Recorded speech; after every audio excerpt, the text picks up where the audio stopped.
So the three portions, we're going to get to the first portion today, but the three most important portions of having a good Dungeons and Dragons game is one, having a moral to the story.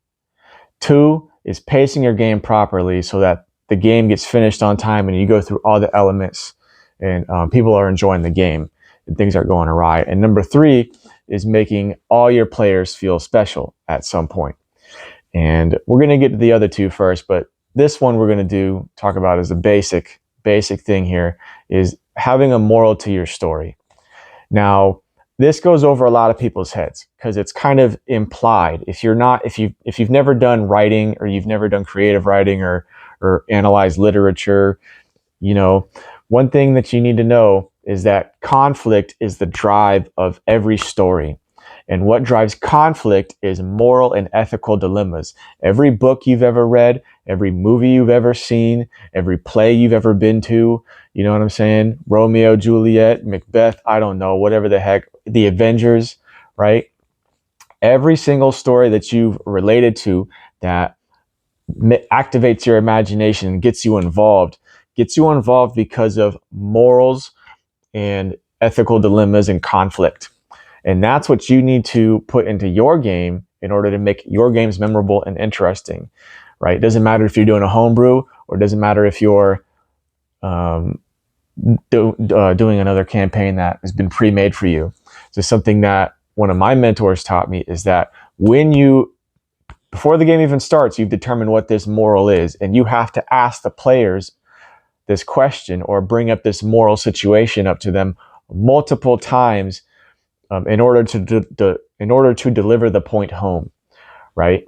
So I'll give you an example, and you got to do this in a way where it's like it's baked in the story. You, the dungeon master, cannot necessarily ask them these questions. I mean, you could, but it'll ruin the immersion. So I'll give you one that I did was like these guys are on an adventure. They were going to go look for gold or whatever. Okay, well, the one question I kept on asking them throughout the game was, is this gold really worth it? Do you really want it? You know, at the entrance of the cave or whatever, I just wrote, you know, this will abandon all hope, ye who enter here, type stuff. Like, if you go in here, you're gonna die. You know, if that doesn't get them, have them meet an NPC, a character who's walking out and being like, listen, my buddies, you know, they got killed in there, and really have to ask him, like, through the environment and through the characters, like, is this really what you want? Is the money really worth it to you? I even had like a letter sent to one of the characters. It's like, if you spend too much time focusing on this treasure, you know, something bad's going to happen to your family back home. So you want to make them think about how much is treasure or this ancient relic really worth. Now, there's another instance where, let's say you have like the mercy versus justice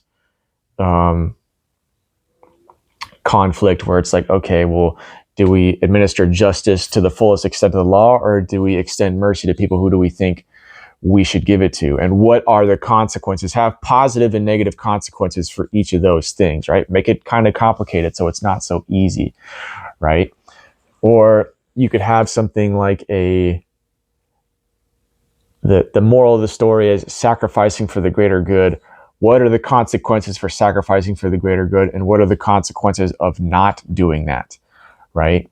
So, for example, and you want to repeat this again, repeat the moral of the story several times out through the session or the campaign, right? So for self-sacrifice for the greater good, the start of the campaign, or the start of the session, you guys are walking down a path, and then they come across this beggar on the side of the street in the middle of the wilderness. And he's like, excuse me, could you offer me some food? I haven't had food in I don't know how long. And for some reason, your party is feeling altruistic, and they're like, yeah, we could do that for you, man. Now, when they go to check their rations that they have, they discover that all of their rations have gone bad except one. They have a decision to make because they don't have enough rations to get to the next town, you know, without starving and becoming fatigued and possibly getting overrun by stronger opponents. What are they going to do? Are they going to feed this homeless dude? Or are they going to be like, sorry, bro? Now, what if they pick that decision, be like, listen, we can't help you out here because we need this food for ourselves. have like a little angel, a little devil on their shoulder, you know, and their conscience. Send them a little note, fold it, write a piece of paper, give it to them, and be like, your conscience is bothering you, especially people who have like good alignments or whatever. Or another thing, if you have a guy who's evil or chaotic or something like that, perhaps when the guys give him the food, he's the one being reminded, like, oh, that was just a stupid decision. How could we do that? You know, that was for us, if he has a selfish inclination. Or, you know, here's another thing is like if they fall asleep, one guy's on watch and a couple of them are falling asleep, give them nightmares about their bad decision, right? Whatever one it was. And at the end of it, you have like a situation where the story, you have to weave it in somehow, but the story is that like the ultimate self-sacrifice has to happen, where one of the characters has to sacrifice life or limb, or they have to sacrifice an innocent person in order to save the town from a flood, or the city from a plague, or just something. It's like the trolley problem, where it's like, do you sacrifice one or many? And that is an example of putting a moral to the story. Just remember that, like, morals and ethical dilemmas, you know what I'm saying, conflict with old family members in the story, or old people, or old contacts and things like that, right? Yeah, if you have a rogue in the party, maybe he gets contacted by an old person that he knows, and he's like getting called on a debt, and he's faced with the decision of, do I betray my party, or do I, you know, betray my old life debt or whatever he has?